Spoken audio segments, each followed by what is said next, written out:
Amen. Praise the Lord. Hallelujah. Purihin ang Panginoon. Palakpakan po natin ang malakas ang Diyos. Hallelujah. Salamat sa Panginoon at muli po, we are here today to worship Him and to listen to His words and His message today. Before anything else, I would like to greet all our viewers around the world.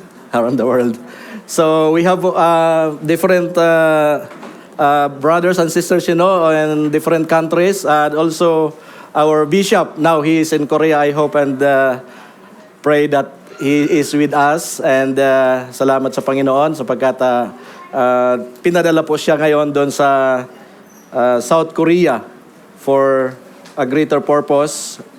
And I do believe that God will use him mightily as he speak to the conference, and also to our brothers who are watching right now from, especially in the Philippines, in our QAC brethren in Davao, in Cavite, in Laguna. So more QACs to come, no? So thanks God that we are here, used by God to support that the vision of God that He gave to us, to all of us. So umaga pong ito, again po, para po sa mga hindi po nakilala sa akin, ako po pala si Pastor Abner Rama, isa po sa mga pastors po na pinagkatiwalaan ng Diyos sa QAC po, dito po sa Abu Hamor. So salamat sa Panginoon. I do believe na hindi po aksidente po na nakarating po tayo rito, kundi tayo po ay dinala ng Diyos sa greater purpose po ng Diyos po para sa atin. Amen? Para po makapakinig ng salita ng Diyos. So alam ko po na ang iba po sa atin nagde-desire na makapunta sa mga malls, no? In different places to enjoy.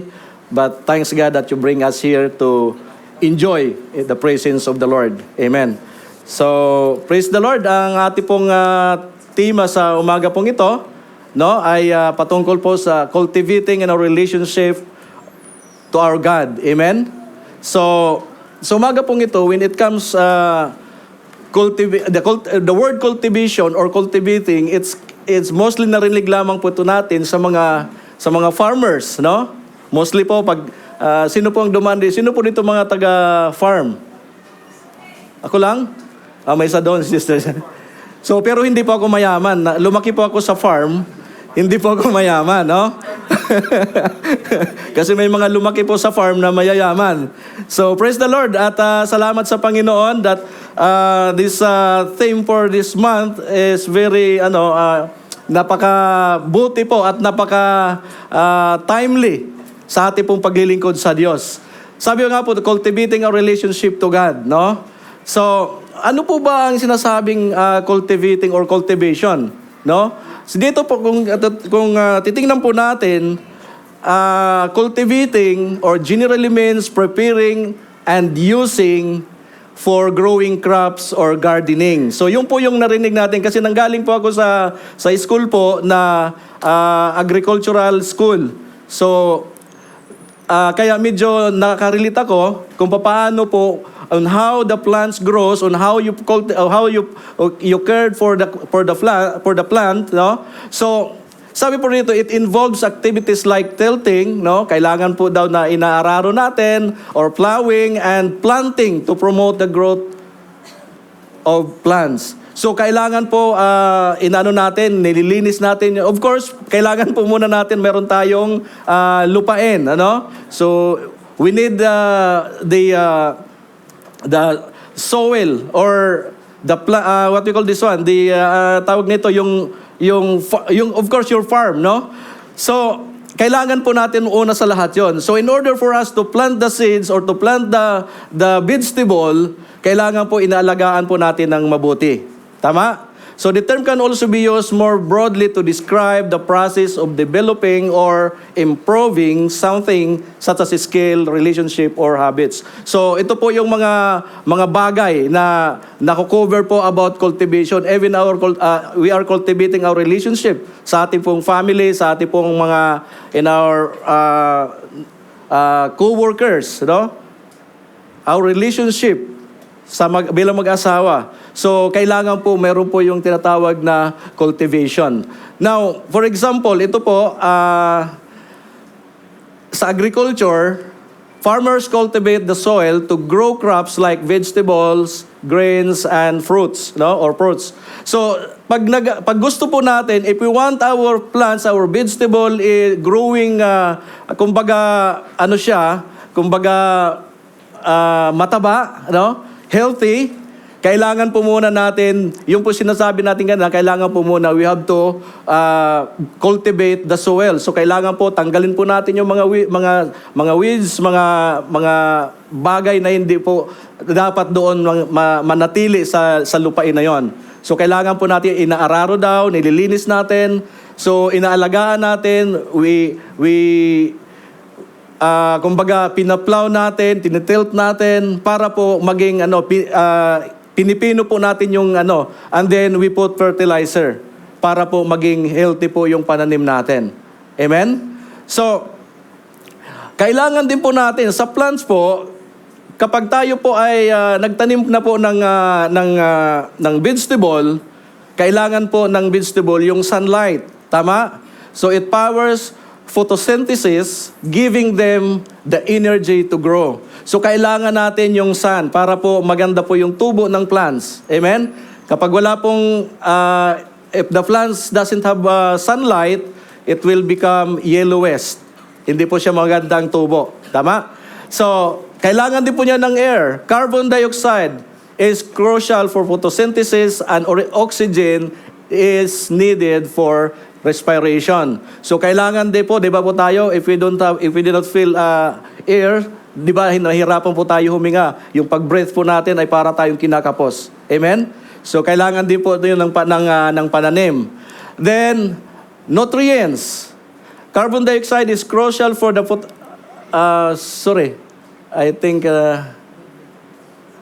So, kailangan din po natin, nadubli ko po yung dyan. So, kailangan din po natin ng nutrients. Kailangan po ng mga vitamina, no? Kailangan po natin ng complete vitamins. Kailangan, kahapon po, pumunta po sa hospital, binigyan po ako ng vitamins, B-complex, para daw po sa buto po yata yon. Oo, so yun. So, yun po. Kailangan po natin yan sa ating pong, kailangan po natin yan sa mga pananim. Yan. Yung na yan, yung seedling na yan. So, natanim siya sa magandang lupa. Na-cultivate na po yung may fertilizer na po siya. Talagang naayos na po yung lupa. Nagtanim na po tayo ng vegetable. Tingnan natin kung anong vegetable yan mamaya. Habang maliit pa, hindi natin siya Di ba? Ayun, kailangan din natin ng water. No? Nagrambo lang yung yung yung PowerPoints ko. So, kailangan din po natin ito po yung pinaka-importante. The water keep them dehydrated and help transport nutrients. So, kailangan talaga na ang ating pong mga pananim ay maalagaan po sa magitan po ng pagdilig po ng tubig. Tama? So, kailangan po natin yon. So, itong 5 na to, kailangan nandun lahat para po maging healthy po ang ating pong vegetable. So, ayan na po. Tingnan nyo po kung ano yung na yan. Kamatis, no? Napakaganda po ng tubo niya, napakaganda po ng growing niya kasi naalagaan po siya ng maayos. Una sa soil pa lang, fertilizer, meron siyang complete sunlight, meron siyang water, meron siyang air, meron siyang mga vitamina, no? Kaya maayos yung Ako yung nagdidilig. Joke lang. So, di ba? Ayun. Yon yung resulta ng kamatis. Kapag naalagaan ng mabuti ang kamatis, tatandaan po natin, ang kamatis po, the tomatoes, if we will not care of properly, hindi po siya maging ganon. Hindi po siya maging ganon ka-healthy po ang kanya pong pagbunga. So, yun po yung natin about cultivation, importance po of cultivating the soil at kung tayo po ay magtanim. Amen? So, sa umaga pong ito mga kapatid, our topics po, I know that all the pastors use these verses, and it's chapter 3 of Ephesians, and I do believe that last night also, Pastor Charles also used this one. So, but I do believe that God is giving us different illumination, different, kumbaga, mga mensahe. Amen? So, I would like to request everyone to stand up po. Tayo pong basahin po natin. Amen? Siguro maliit sa inyo, di makita. Sige po. Basahin po natin Ephesians chapter 3 verse 14 to 21. Verse 14 po, "For this reason I kneel before the Father, from whom every family in heaven and on earth derives its name. I pray that all of the glorious riches may strengthen you in power through His Spirit in your inner being, so that Christ may dwell in your hearts through faith. And I pray that you, being rooted and established in love, may have power, together with all the Lord's holy people, to grasp how wide and long and high and deep is the love of Christ, and to know this love that surpasses knowledge, that you may be filled in the measure of all the fullness of God. Now to Him is able to do immeasurably more than all we ask or imagine, according to His power that is worked within us. To Him be glory in the church and in Christ Jesus throughout all generation, forever and ever. Amen. Let us pray po. Father, we want to thank you, Lord, once again, Lord, sa umaga pong ito for reading of your word, Panginoon. And ask the Holy Spirit, Lord, that you will give us, Lord, comprehension, Panginoon. Lord, open our hearts, Father God, sa aming pong pag-aaralan o kapag maunawaan po namin, Lord, our spiritual ears, our spiritual eyes, Panginoon, Lord, so that we will see, Panginoon, kung ano po yung mga bagay na dapat namin gawin as your children, Father. We thank you, Holy Spirit. Lord, even may Panginoon, Lord, I pray, Lord, ano man ang lumabas sa aking mga bibig, ito po'y may kapangyarihan labang na nagmumula sa iyo, O Diyos. Maraming salamat, and I pray, Lord, that secure this place, Panginoon. Lord, di namin pinapayagan ang gawain ng kaaway upang disturbuhin ang iyong mga anak sa umaga pong ito, Lord. Pagkus kami pong lahat, Panginoon, ay magkaroon po ng focus, Panginoon, sa pagkikinig ng iyong mensahe, O God. Maraming salamat po. In Jesus' name we pray. Amen and amen. Makakaupo na po tayo. Palakpakan po natin ang Diyos. Hallelujah. Thank you, Lord. So, gamitan natin ng medyo maliliit. So, pinapasalamatan ko pala ang nagbigay nito. So, praise the Lord. Andito lang siya. God bless you po, kapatid. Salamat po kasi nakita ng Diyos ang aking pangangailangan magkaroon po ng salamin po. Amen. So, praise God. Sa umaga po ito, mga kapatid, ang ating pong pag-aralan ngayon ay about living in the fullness of God. Amen? So tapos na po tayo doon sa cultivating our relationship sa Panginoon. Now let us going to deal with living in the fullness of God. So ano po ba yung sinasabi pong living in the fullness of God? So living in the fullness of God means experiencing the complete presence, power, and love of God in every aspect of our life. So yun po yung ibig pong sabihin, no? It's about being spiritually fulfilled, growing in faith, and walking in intimate relationship with Him. So, dito po sa Ephesians chapter 3, sa binasa po natin, verse 19, sabi po, Paul prays that believers be filled with all the fullness of God, meaning they would deeply know in His love, His wisdom, and strength. So yun po yung sinabi po ni Paul doon, na kailangan po tayo na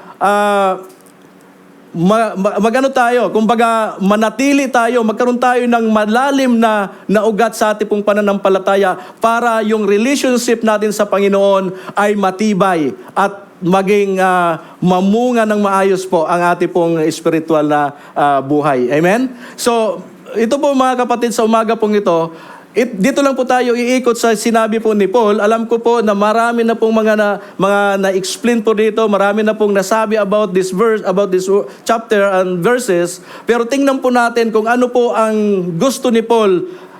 Alam ko na God will always give new revelation sa ating po mga kapatid. Amen? Kahit isang word lamang po ito ng salita ng Panginoon, kahit isa lamang po yun, isang verse lang, ay malawak po ang ibig pong sabihin ng ating Panginoon. Amen?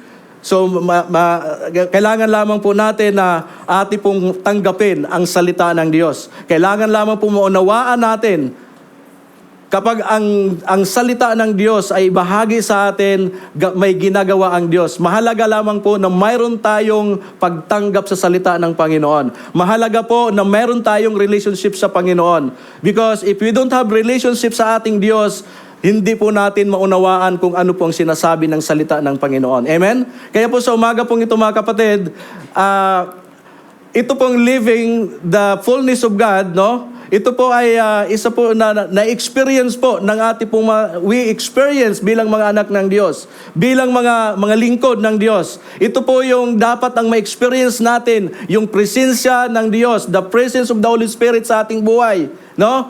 The power, ang pag-ibig ng Diyos ay dapat ito po ay nananatili sa ating mga buhay bilang mga Kristiyano. Ito po yung gusto ng Diyos. Amen? Ito po yung gusto ni Paul. This is Paul wants to these people, to the Ephesians. Gusto po ni Paul na itong mga tao na to ay magkaroon po sila ng mas lalong malalim na relasyon sa Panginoon. That even mayroon po mga tao, even there is some people na magdadala ng mga hindi tamang gospel sa kanila, mananatili sila sa pagtiwala sa salita ng Diyos na kanila pong narinig sa kay Paul. Kaya yun po yung dahilan. Yun po yung dahilan kung bakit sa ating pong binasa, ang unang binanggit ni Paul po doon ay sa verse 16 is prayer. In our relationship sa Panginoon, we need to be always priority yung pananalangin natin sa Diyos. Mahalaga po yung prayer natin. Kasi iyon na yung sinabi ni Paul sa mga taga-Epeso na kailangan be clothed with prayer sa kanila pong paglilingkod sa Diyos at sa kanilang pananatili sa paglilingkod sa Diyos. Mahalaga po na, this is very basic actually mga kapatid. Pero ito po yung dapat natin palaging maunawaan, malagi nating magawa bilang mga anak ng Diyos para manatili tayo sa presensya ng Panginoon, para manatili tayong mayroon pong kapangyarihan na nagmumula sa Diyos. Without prayer, sinabi nga ng mga ibang mga pastor that without prayer, powerless. Totoo mo naman po, di ba? Kapag hindi na po tayo nananalangin, medyo na yung buhay natin, yung pakiramdam natin sa ating spiritual, medyo na siya. Kumbaga, mababaw na masyado. Amen? So, kaya po dito sa sinabi po ni Paul, no? Kailangan po natin ang panalangin. Sabi po dyan sa verse na sinasabi niya, sa verse 16, I pray that out of His glorious riches may strengthen you with power through His Spirit in your inner being. Kailangan para lumago tayo sa ating paglilingkod, mahalaga itong pinapanalangin ko kayo palagi.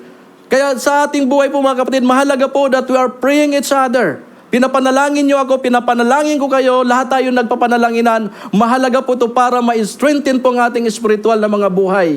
Ang tanong, pinapanalangin nyo pa ba yung mga pastor nyo? Pinapanalangin ba natin ang ating mga kapatid? Or kasi hindi ko gusto si kapatid, hayaan mo siya. Ganun na ba yung natin? Ganun na ba yung pagtingin natin? Amen? Gusto ni Paul na ang lahat ng mga mananampalataya doon sa Epeso, no? Gusto niya na magkaroon sila ng buhay na mapanalanginin. Sabi niya rito, that out of His glorious riches, He may strengthen you with power through His Spirit in your inner being.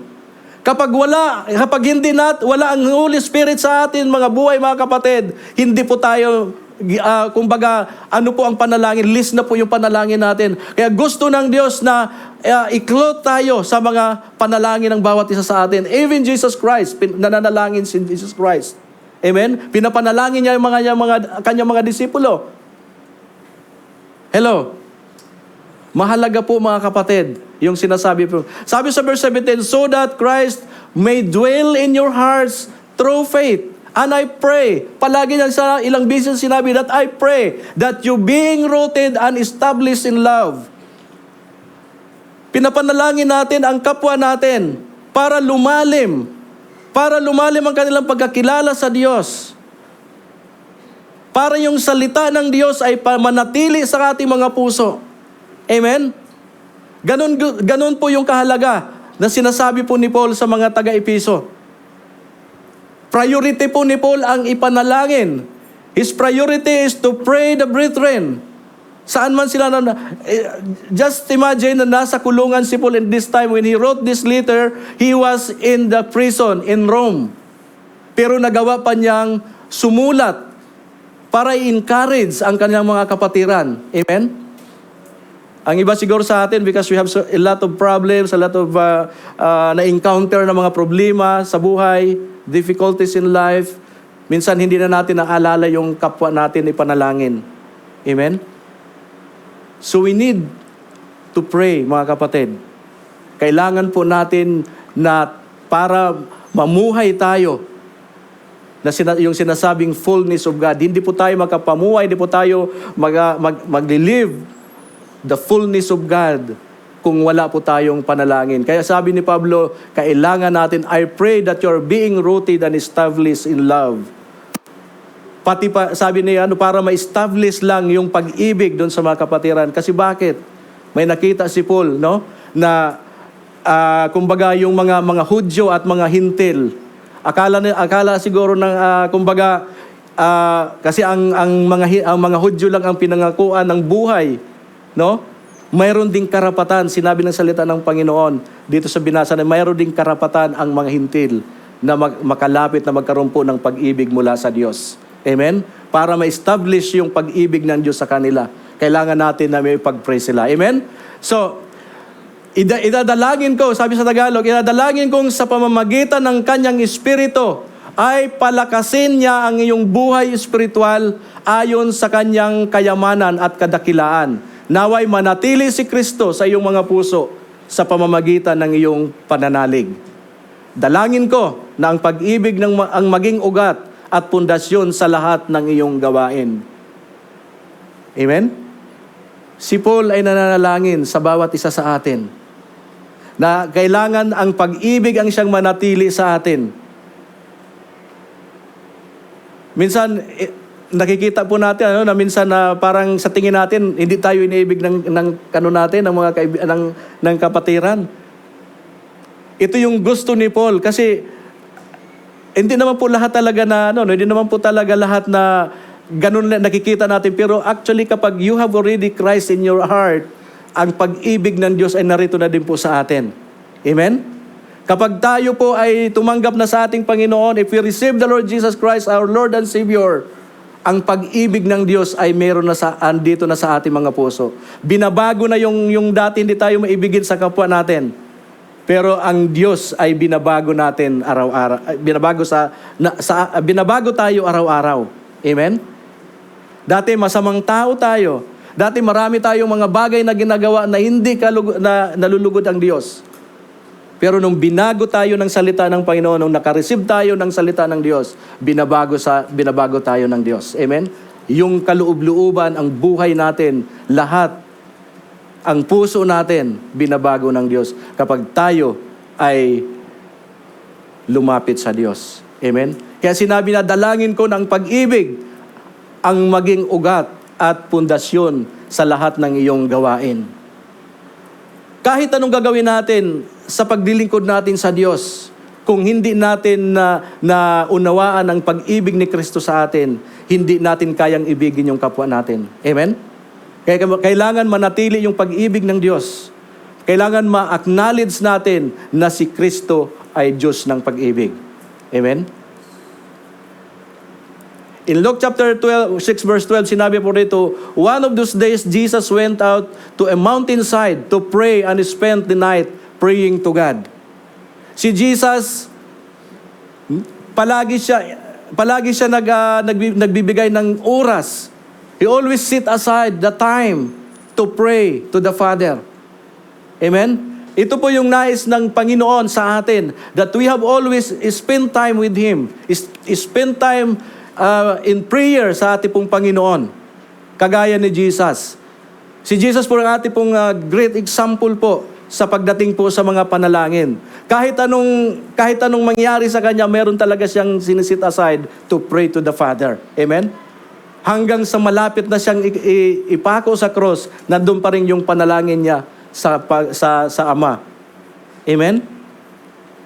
So always set aside the time to pray to the Father. Amen?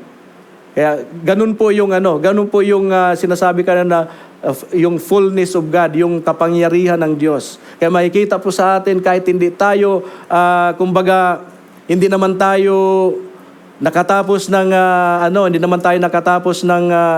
tawag nito, ng highest theology. Pero pag lumapit tayo sa Diyos, humingi tayo ng kapangyarihan sa Kanyang banal na Espiritu Santo, tutulungan tayo ng Diyos. Amen? Ang importante lang, we have to open our hearts para po tayo makalapit sa Diyos. We have always spent time with Him sa Panginoon. Pero in reality talaga, mga kapatid, napakahirap po manalangin. Amen? Napakahirap manalangin, pero ito po yung gusto ng Diyos na tayo manalangin. Ang gusto ng kaaway ay hindi tayo manalangin. Kaya palaging nagkakaroon po ng pressure. No? Gusto ng kaaway, huwag kang manalangin. Gusto naman ng Diyos na tayo manalangin. Kaya sundin po, para po natin magawa yung mga bagay na yon, kailangan po sundin po, we have to follow what Jesus Christ done sa Kanyang buhay, sa Kanyang sa ministry dito sa lupa. Amen? That He has always set aside ng time para po siya manalangin sa Ama. Amen? 1 Thessalonians chapter 5 verse 17, sinabi po rito, be joyful always, di ba? Sa 16, sabi niya, be joyful always. 17, pray without ceasing. Nais lang ni Paul na iparating sa mga taga-Thessalonian, sa mga Kristiyano doon sa Thessalonica, that kahit anong mangyari, we have to not to stop praying. Kailangan palagi tayo manalangin, dumaan man tayo sa pagsubok, dumaan man tayo sa mga different kinds of difficulties in life, we have to pray. Don't stop. Amen? Yun po yung gusto ng Panginoon sa atin, mga kapatid. Pangalawa is, dito po sa susunod na verse na sinabi po doon, sabi po doon that kailangan natin yung salita ng Panginoon. We have to make a habit in reading and meditating the Word of God. Amen? Mahirap din na, hindi naman siya balance kung palagi lang tayo humingi sa Diyos ng prayer, pero hindi naman po tayo nagbubuklat. We are not reading the Bible and we are not meditating the Word of God. Amen? Kaya kailangan po because in meditating the Word of God, it will nourish our soul. Amen? Na ito po yung pagkain ng ating kaluluwa. Hello? Kailangan balance po in order for us to live in the fullness of God. We have always balance. We have always have a prayer and we have to read the Bible. Amen? So it's very basic, mga kapatid. Hindi po malalim itong i-share ko po sa inyo. Pero it is very basic and it's very useful for us as a Christian, as a believer of Christ. Maaaring sabihin nyo, wala namang palagi namang narinig natin, but we have to go back kung saan tayo nagsimula. Sapagkat ito po palagi, saan man tayo paparoon, this is very important for us that we have the Word of God. Amen? Ang iba nga sa atin, di na natin pinapansin ang salita ng Panginoon. Kapag nakikita tayo ng Word, okay lang. Alam ko na yan. Di ba? So kailangan din po, pinapakain natin ang ating kaluluwa. Anong pagkain ng ating kaluluwa is ang salita ng Panginoon. Kailangan, we have to make a habit. Kailangan magkaroon po tayo ng time kahit sa trabaho. I'm not saying that uminto na kayo sa trabaho nyo, sa anong ginagawa nyo, but you have to read, you have time. Even in your computer. In my computer, always there's a Bible open there. Every time that I don't have customer, I have to open that Bible and meditate it. Isang verse lang sa isang araw. Amen? Naka-open palagi sa computer ko, 24 hours, walang hindi ko pinapatay yung computer ko. Nandun palagi yung Bible, naka-open yan. So, very, very important po, mga kapatid, para ma-nourish po yung kaluluwa natin. Amen? So, kailangan po na magkaroon po tayo, make a habit of reading the Bible. Isang verse lang, mga kapatid. Mahalaga po yun sa atin. Amen? Yung verse na yun, dadalhin tayo doon sa paglalim natin sa ating pong relasyon sa Diyos. Amen? Nourishing our soul means engaging in activities and practices and fosters to inner growth, peace, and well-being. Makikita natin mga kapatid sa pagbabasa po natin ng salita ng Panginoon. Amen? Doon po kapag wala po tayong kapayapaan, hindi po natin nakikita ang paglago natin spiritual. Kapag nagbasa tayo ng salita ng Panginoon, ganito pala kasi kaya hindi pala ako lumalago dahil ganito pala ako. So matutunan lamang po natin yan, makikita lamang po natin yan sa pagbasa po natin ng salita ng Panginoon. Amen. In verse 18, sabi po rito, "We have power, together with all the Lord's holy people, to grasp and wide and long and high and deep is the love of Christ." Diba? Kapag hindi tayo nagbabasa ng salita ng Panginoon, how we know kung gaano kalawak ang pag-ibig ng Diyos, gaano kalalim, gaano kataas.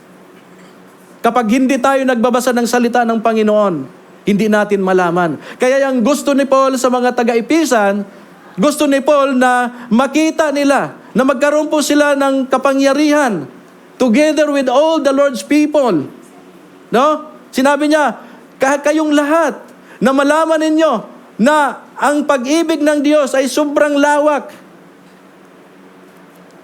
Ibig po sabihin, kapag nakita po natin na malawak, malalim, mataas, ang pag-ibig ng Diyos, din nasusundan natin. Ganito pala dapat ang gawin ko. Kahit na may mga problema, mga pagsubok sa buhay, kasi ganito ang grasya ng Diyos. Ganito kalawak pala, ganito pala umibig ang Diyos. Even I commit sin. Ganito pala kalawak ang Diyos. God is always forgiving us. Amen?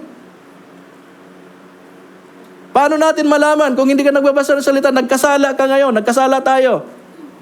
Pero sinabi ng salita ng paano kaya? Saan ko ba makikita sa Biblia na pinatawad tayo ng Diyos? Di ba? Pag hindi mo alam ang 1 John 1:9, pag nabasa mo na, sabihin, salamat sa Diyos kasi binigyan pa ako ng pagkakataon to repent. Amen? Kaya mga kapatid, reading the Bible is very important.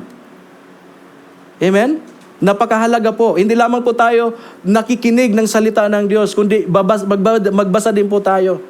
Every day, kailangan po natin makapagbasa ng salita ng Diyos. You have to read the Bible daily. Sinabi pa nga dito sa sunod natin, di ba, sinabi pa nga dito ni Joshua sa chapter 1 verse 8, sinabi na, "Keep this book of the law always on your lips. Meditate on it day and night, so that you may be careful to do everything written in it. Then you will be prosperous and successful." Hindi na ako magbasa ng salita ng Panginoon. I am not going to read the Bible because I'm already success. I am already successful in life. I have money. I have everything. So ano pa? But I tell you, brothers and sisters, that true success is in the Word of God. If you have the Word of God in your heart, this is the true success. Amen? Ang lahat ng mga sinasabi natin success dito sa lupa ngayon, ito ay walang kabuluhan to. Mamamatay tayong lahat. Iiwanan natin lahat yan. Pero ang totoong success ay kapag ang salita ng Diyos ay nasa ating mga puso. Do you remember what David said about the Word of God? "I have hidden your words in my heart." Sabi niya, "so that I may not sin against you." Yung binabasa ni David, yung mga salita na kanyang natutunan ay kanyang tinatago sa kanyang puso. Para ito po'y gawin. This Word of God will remind him that every time he will commit sin, I'm going back to read the Bible, to His promise. Amen? Babalik tayo doon. Ano pa sinabi ni David nung nalasap niya ang kapangyarihan ng Diyos? Nung nalasap niya ang kapangyarihan ng salita ng Diyos? Sabi niya, "Your word is like a honey in my mouth." Amen? Gaano kalalim ang pagkaintindi ni David sa salita ng Panginoon. He compared it to the honey. Yung tamis ng honey. Ganon katamis ang salita ng Diyos sa ating mga puso, mga kapatid. Amen? Kung sinabi ng Diyos that I will never leave you, whatever your problems right now, sabi ng Panginoon, I will never leave you nor forsake you. Hebrews chapter 13 verse 5. Diba? Don't worry. Don't worry about anything. Don't worry about your tomorrow. Don't worry about what you're wearing right or tomorrow. Sabi niya, yung mga lili nga sa tubig, nabubuhay sila, nagpapakita sila ng magandang kagandahan. Hindi sila inalagaan ng tao. Ang Diyos ang nag-aalaga sa kanila. Even the sparrows, God fed them. Amen? Hindi sila nagtatanim, sabi ni Kristo, sabi ng Diyos, ng salita ng Panginoon. Pero pinakain sila ng Diyos. Ganun yung mga pangako ng Panginoon sa atin, mga kapatid. How we know that promises if we did not read the Bible. Amen? Huwag mong kaligtaan. Basahin ang aklat ng kautusan. Pagbulay-bulayan mo iyan araw at gabi upang matupad mo ang lahat ng nakasa doon. At ganon, magiging masagana at matagumpay ang iyong pamumuhay, mga kapatid. Not because of our strength, not because of our might. Nag-success tayo. Ang iba sumasukses din, ano? Pero ang totoong success po, mga kapatid, ay sa pamagitan po ng salita ng Panginoon. Hallelujah. Pangatlo po, mga kapatid, living out our belief. Kailangan yung pananampalataya ng Diyos, that faith that we have right now, kailangan po mayroon pong makita po yung action yan. Kailangan po mag-work out po yung faith na yan sa ating mga buhay bilang mga anak ng Diyos. Amen? In verse 17 again, sabi po, so that Christ may dwell in your hearts through faith. And I pray that you, being rooted and established in love. Hallelujah. Diba? Puro panalangin ni Apostle Paul ang kanyang ginawa sa kanyang mga anak, sa kanyang kanyang mga kasamaan, mga believers. Even he is in prison, he is always praying. Sinabi niya na so that Christ may dwell in your hearts through faith. Huwag niyong kakalimutan that Jesus Christ save you when you receive Him as Lord and Savior. Huwag niyong kakalimutan na kailangan si Kristo ang patuloy na manahan sa inyong mga puso. Amen? And I pray that you are being rooted and established in love. Kahit anong mangyari sa pamilya, sa church, palagi mangingimbabaw yung pag-ibig ng Diyos. Bakit? Sapagkat they are rooted sa salita po ng Panginoon. Amen? Marami pong mga kapatiran, marami pong mga tao ngayon, even in the church, in the Christian church, hindi po nagkakaunawaan, hindi po nagkakaintindihan, nag-aaway-away. Why? Because they are not rooted. Hindi na-establish yung pag-ibig ng Diyos sa kanilang mga puso. Amen? Minsan pag sinasabihan tayo, nagagalit tayo. Ako, ilang beses ako sinabihan. Pero thank God.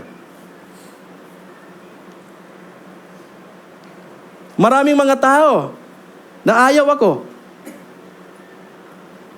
Pero I thank God because doon sa mga advices nila, doon ako natututo. Maaring hindi nila nagustuhan yung mga pamamaraan ko sa paglilingkod sa Diyos. But hindi ko ito sinasabi na, ayoko na sa inyo. No. I take it like a good advice, godly advice sa akin in order for me to live the fullness of God. Amen? Tinatanggap ko ang lahat ng mga advices, ano man yon. Kung ito may criticism sa akin, tinatanggap ko ito sapagkat ito lang ang paraan ko para lumakas ang aking pananampalataya sa Diyos.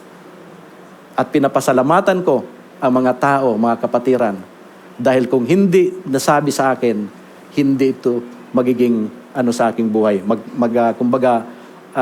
Magiging rooted ang buhay ko at paglilingkod sa Diyos. Amen? Palakpakan natin ang Panginoon. Hallelujah. Kaya mga kapatid, sometimes naranasan natin na minsan nafe-feel natin na wala na nang umiibig sa atin. Nafe-feel natin na may mga taong hindi tayo gusto. No, wag po nating anuhin. Kasi malalaman nila sa atin yan, malalaman nila sa inyo yon kapag tayo ay rooted sa pag-ibig ng Diyos, kapag rooted tayo sa salita ng Panginoon, kasi wala pong hindi po nangyayari yung mga hindi magandang pagkaunawaan. Naaayos ang lahat.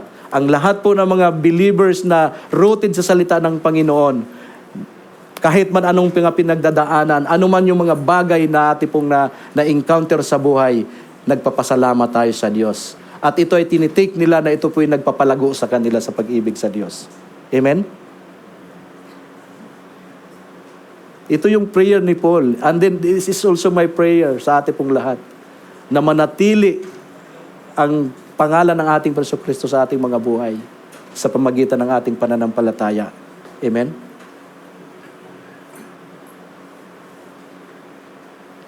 Minsan, kapag hindi natin naalagaan yung spiritual na mga buhay natin, nagiging stunted tayo.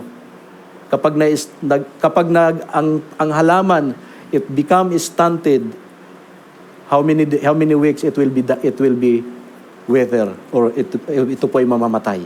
Amen? Huwag po natin hayaan na sa pamagitan na nakikita natin na hindi natin nagustuhan, na ang ating pananampalataya sa Diyos ay nawawala. Amen? Bagkos, gawin po natin itong encouragement sa atin para po tayo mas lalo pang umibig sa ating Panginoon. Amen? Hello? Para mas lalong ma-establish ang ating pananampalataya sa Diyos. Para po tayo mas lalong lumalim. Para po mas lalo pong mamunga pa tayo sa ating pong paglilingkod sa Diyos. Amen? So, yun po yung prayer ni Paul, that I pray that you're being rooted and established in love. Kailangan po mapagmahal po tayo. Amen? In James chapter 2 verse 17, sabi po rito, in the same way, faith by itself, if it is not accompanied by action, is dead. Amen? Kapag tayo may sinasabing pananampalataya, no? Pero hindi naman nakikita sa atin, yung pananampalataya ngayon ay hindi totoo. Amen? Kailangan natin na yung pananampalataya natin sa Diyos ay magkaroon po ng bunga. Amen? At magkaroon po ng,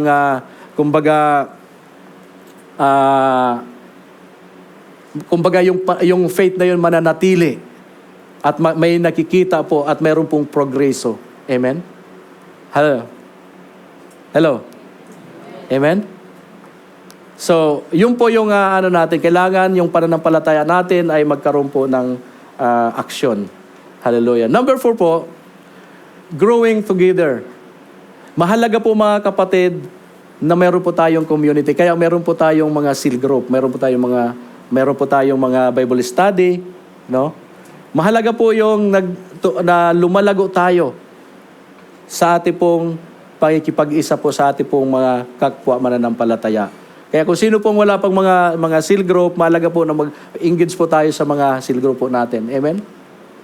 So, growing together or engage with community. Sabi po rito sa verse 18, may you have power together with all the Lord's people, holy people, to grasp how wide and long and high and deep is the love of Christ. Kailangan po natin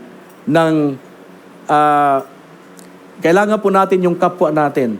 Kailangan po tayo na lumago sabay-sabay. Amen? Kailangan po natin yung meron po tayong mga grupo na sinasalian, lalo na sa pagpapalago po ng ating spiritual. Amen? Mahalaga po yon. Hebrews chapter 10 verse 20, do not giving up together and some in the habit of doing, but encouraging one another, and all the more you see the day is approaching. So kailangan po natin na magkaroon po ng encourage each other, to encourage each other. Magkaroon po tayo ng pagkakaisa sa ating pong, lalo na sa ating pong mga ginagalawan, no? Sa ating pong paglilingkod sa Diyos. Kailangan po natin yon. So, kailangan po na palagi tayo nakakabit po. Palagi po tayo nakadikit sa puno. Or palagi po tayo mayroon po tayong grupo para po, minsan mayroon po there's some brethren, no, na may mga gustong i-share. Wala silang gusto nila maipag-pray. Wala po silang mapagsabihan. Tayo po yon. Amen? Tayo po nagbibigay ng encouragement sa kanila. Hello? Amen? So, kailangan po natin yung paglago sabay-sabay po sa ating pong kapwa mananampalataya. Ito po yung the last, no? Experiences grace, understanding God's love. In verse 18, you have power. In verse 9, okay, basahin ko sa verse 18. May you have power together with all the Lord's holy people to grasp how wide and long and high and deep is the love of Christ. And to know this love that surpasses knowledge, that you may be filled with the measure of all the fullness of God. So, kailangan po natin maunawaan, ma-experience po natin yung pag-ibig ng Diyos sa atin. Kailangan malaman po natin na ang Diyos ay malawak ang pag-ibig sa atin. Amen? Malawak yung malawak yung patient ng Panginoon sa atin. Amen? Kailangan po natin yon. Kailangan po na maunawaan natin, ma-experience natin ang grasya ng Diyos. At gusto natin na maunawaan din yung grasya natin sa kapwa natin. Amen? Yung grasya ng Diyos sa kapwa natin. Hallelujah. So, mga kapatid, sa umaga pong ito, I do believe po na ito pong pinag-aralan natin, na-inishare ko po sa inyo, ay very basic po, pero ito po yung dapat natin mabalikan kasi napaka-importante po na tayo po ay patuloy na lumalapit sa ating Panginoon. So, to experience the fullness of God in our life, I encourage everyone to continue to cultivate our relationship with God. By prayer, reading the scripture, living out your faith, and engaging in a community, understanding God's love, and seeking spiritual growth. So, yun po dapat ang patuloy natin na ginagawa, no? Na patuloy po natin i-cultivate, patuloy po natin alagaan yung relationship natin sa Panginoon. And not only that, our relationship po sa ating pong mga kapwa mananampalataya para po tayo ay patuloy na lumago sa ating pong paglilingkod sa Diyos. Amen? Sapagkat ang Diyos po natin ay makapangyarihan. Ngayon po yung sinabi dun sa, di ba sa last na, sa verse na to, na sabi po doon,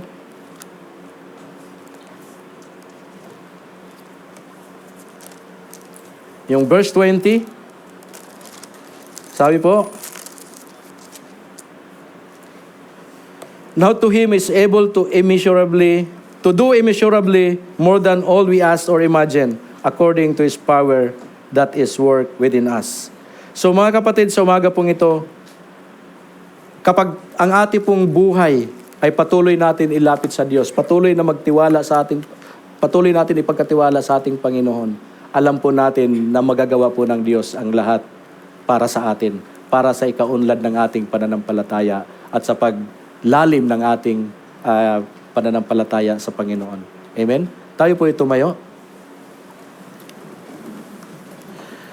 Dakilang Diyos, Ama, maraming salamat po sa umaga pong ito, Lord. Salamat po sa iyong mga salita, Panginoon, na nag-remind sa amin, Lord, that we are going, Panginoon, na lumalim, Panginoon, ang aming pong mga pananampalataya. Sa umaga pong ito, Banal na Espiritu Santo, thank you, Lord. Ikaw po patuloy, Panginoon, na magpayag sa amin. Lord, salamat po sapagkat ikaw ang Diyos na patuloy na naroon, patuloy, Lord, na gag-guide sa amin.